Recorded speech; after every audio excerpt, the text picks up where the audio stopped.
Hello guys, welcome to Raju guide. आज हम आपको एक नई जगह पे लेके चलते हैं और आपको पारसी कम्युनिटी के बारे में कुछ बताना चाहेंगे। पारसी कम्युनिटी यहाँ पे क्यों आई, कब आई, कैसे आई और ये उदवाड़ा जगह उनके लिए ख़ास क्यों है। तो ये सब चीज़ें जानने के लिए आप मेरे साथ बने रहिए और एंड तक वीडियो में बने रहिए। चलते हैं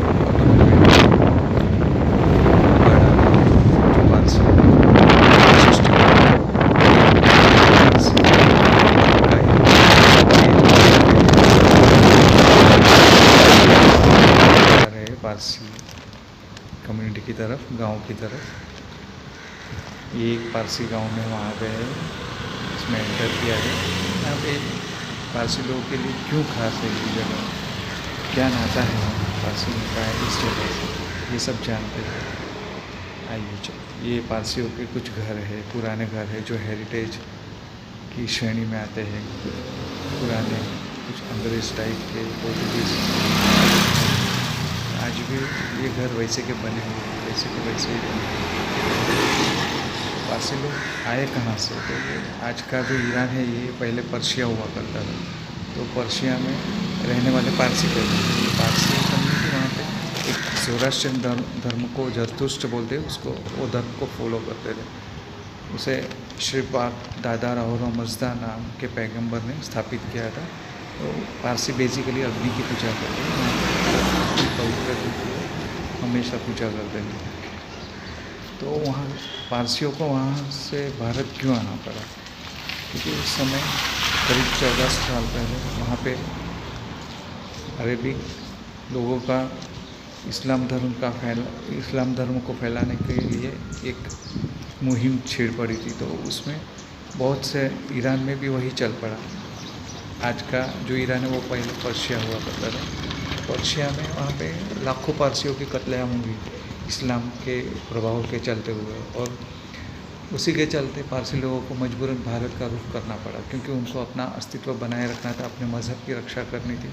तो वो अपना पवित्र अग्नि लेके वहाँ पे भारत की तरफ मुड़ लिए, और समुद्री रास्ते वो भारत के गुजरात राज्य के, गुजरात जो क्षेत्र था वहाँ पे एक गुजरात के करीब एक दीव नाम का बेट था, वहाँ पे वो कुछ साल रहे।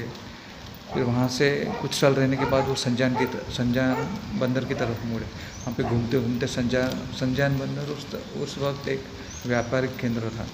तो वहाँ पे वो लोग आए और वहाँ पे देखा कि वहाँ पे लोकल राजा जदीराना था, तो उनसे उन्होंने आश्रय मांगा। तो राजा ने भी बोला कि राजा ने उनके धर्मगुरु को एक दूध का प्याला भेजा और बताया कि दूध का गिलास छलोछल भरा है, तो अभी इसमें आपके लिए जगह कहाँ से बचे।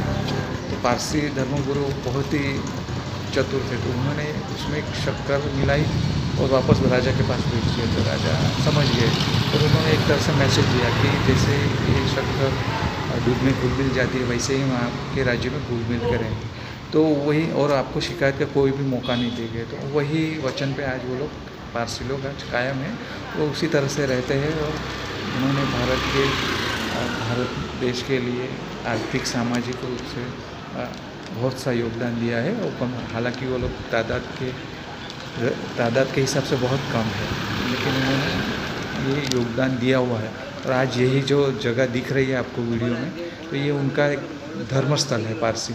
तो वो जो ईरान से पवित्र अग्नि लाए थे वो उन्होंने यहाँ पे स्थापित किया हुआ है। तो ये अग्नि बहुत जगह घूम के आया। ये इस अग्नि को ईरान शाह आतिश बहराम बोलते हैं।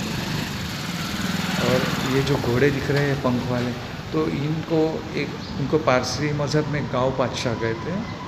ये गाँव बादशाह जैसे हमारे हिंदू धर्म में कामधेनु गाय होती है, धर्म का प्रतीक मानी जाती है, वैसे ये गाँव बादशाह बहुत ही एक पवित्र प्रतीक है पारसी धर्म में।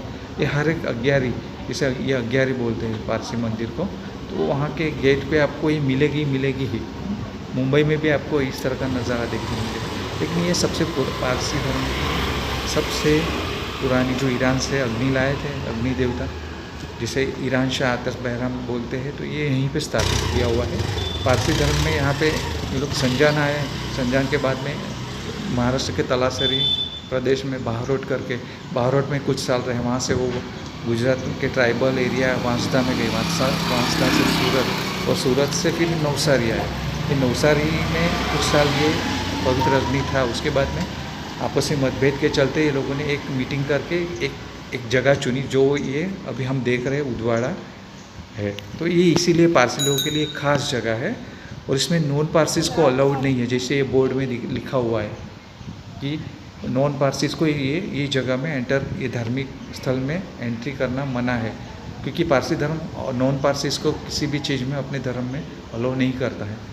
हालांकि उन्होंने राजा को दिए हुए वचन के अनुसार कुछ अपने भारतीय रीति रिवाज जैसे गुजराती पहनावा, बोलचाल की जो ट्राइबल भाषा थी वो अपने लहजे में वो लोग आज भी बोलते हैं गुजराती लैंग्वेज, खान पान की कुछ आदतें अपनाई और अपनी धार्मिक स्वतंत्रता को संजोए हुए है। इसीलिए अब बहुत से बिना किसी को तकलीफ दिए हुए ये पारसी कम्युनिटी अपना मज़हब को फॉलो करती है। और ये आज भी श्री पाक दादर औरा मजदा के नाम पे ये जो पारसी धर्म का एक बेस है, एक पैगंबर है, तो उनको ये उनके फॉलोअर्स है। तो ये चित्र में दिखाया हुआ है ये सब। ये जो है पारसी अग्यारी है पुरानी द्वारा। तो ये टोपी है, यहाँ पे कुछ चीज़ें दिखती है पारसी के साथ।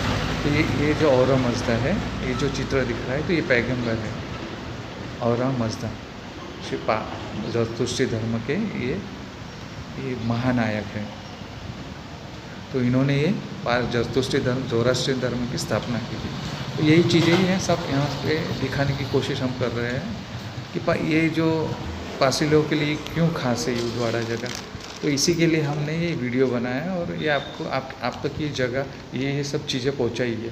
अगर इसमें कुछ भूल चूक हो गए तो लोग हमें क्षमा करें, लेकिन हमें जितनी जानकारी है जितनी की तो हम सही बताने का प्रयत्न कर रहे हैं, जो हर एक वीडियो में नहीं मिलती है। और ये पारसी लोग के पुराने घर हैं। हालांकि बहुत से घर इसमें खाली पड़े हुए हैं, क्योंकि पारसी कम्युनिटी के लोग शादियां ही कम करते हैं और करते भी है तो उनकी एक आध औलाद होती है, तो वो भी अभी कम्युनिटी के हिसाब से 1.25 से 1.5 लाख मानी जाती है। और ये अभी कुछ ज़्यादातर इनकी कम्युनिटी लाख 1.25 लाख के आसपास मुंबई और गुजरात में है और काफ़ी कुछ लोग विदेश में भी स्थायी हुए हैं।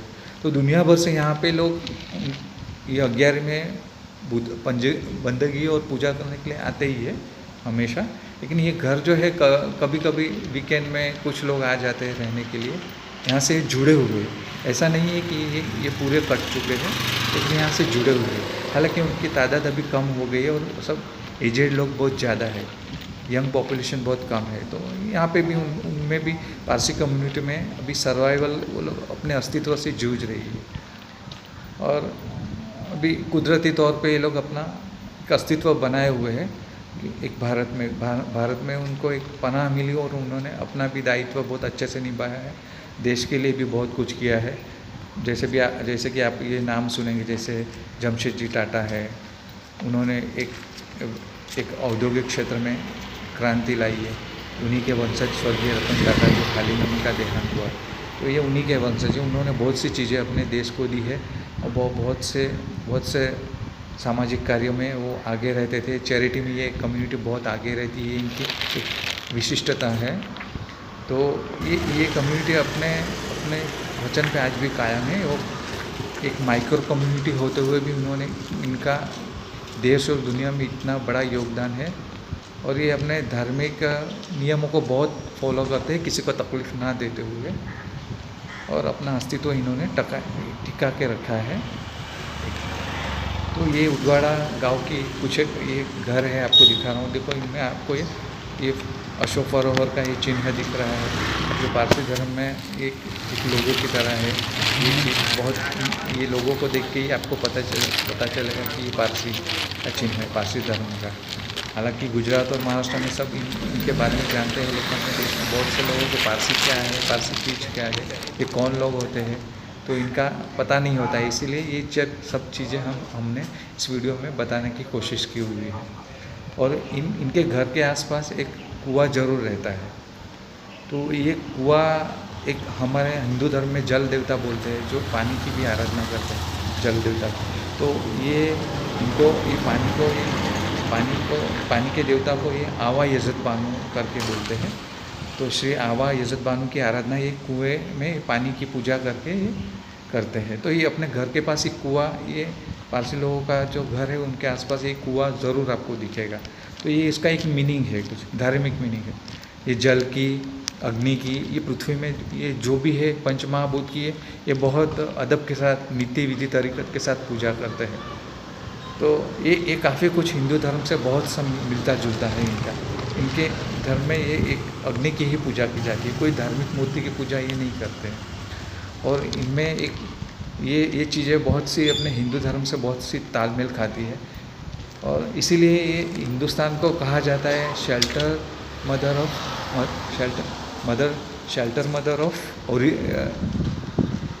धर्म को, ये धर्म का पनाह देने वाली अपनी भूमि है भारत। इसलिए भारत को बहुत से धर्मों को भारत ने पनाह दी है। और भारत में सभी धर्म, जैसे ज्यूज़ है, यहूदी, पारसी, ज़ोरास्ट्रियन, बौद्ध धर्म भारत में पैदा हुआ। हिंदू तो है ही, इस्लाम भी यहाँ पे, इस्लामिक लोग भी यहाँ पे बहुत ही अच्छे से रह रहे हैं। जैसे कोई और वर्ल्ड में और कहीं देश में वो लोग इतनी आज़ादी से नहीं रहते। तो ये भारत की एक खासियत है। और पारसी धर्म के लिए तो ये अपना एक देश बन चुका है अभी। और इन पारसी लोगों में एक मृत्यु के समय भी ये लोग की एक अलग ही एक रीत होती है। जैसे हम हिंदू धर्म में अग्निदाह देते हैं, तो ये पारसी धर्म में एक जगह होती है, टावर ऑफ साइलेंस बोलते हैं उसको, दोखमा बोलते हैं, दोखमा, और इंग्लिश में टावर ऑफ साइलेंस बोलते हैं। तो ये एक जगह होती है कुआं जैसा। तो ये लोग खुली जगह पे पारसी धर्म की रीति विधि से जो मृतदेह होता है उसको हवा में, खुली हवा में छोड़ देते हैं। जैसे हमें वो मानते हैं कि हमारी बॉडी बहुत एक मैली होती है, तो उसको अग्नि से प्रदूषित, अग्नि में जला के अग्नि को प्रदूषित नहीं करना है, जल में बहा के जल को प्रदूषित नहीं करना है, और ज़मीन में भी नहीं, ज़मीन को भी प्रदूषित, धरती को भी नहीं करना है। ये उनकी मान्यताएं हैं। तो ये मान्यता के चलते वो लोग खुले आसमान में, जैसे बॉडी हमारा जन्म हुआ है, ग्रो हुए, तो अभी मृत्यु हुआ है, तो वैसे ही बॉडी को कुदरती तौर पे छोड़ देते हैं। जैसे फिर चील जो होता है, गिद्ध होते हैं, तो वो उसे नोच के खाते हैं। तो वो बॉडी कुदरती तौर पे वो लोग मानते हैं कि कुदरती तौर पे ही उसका निकाल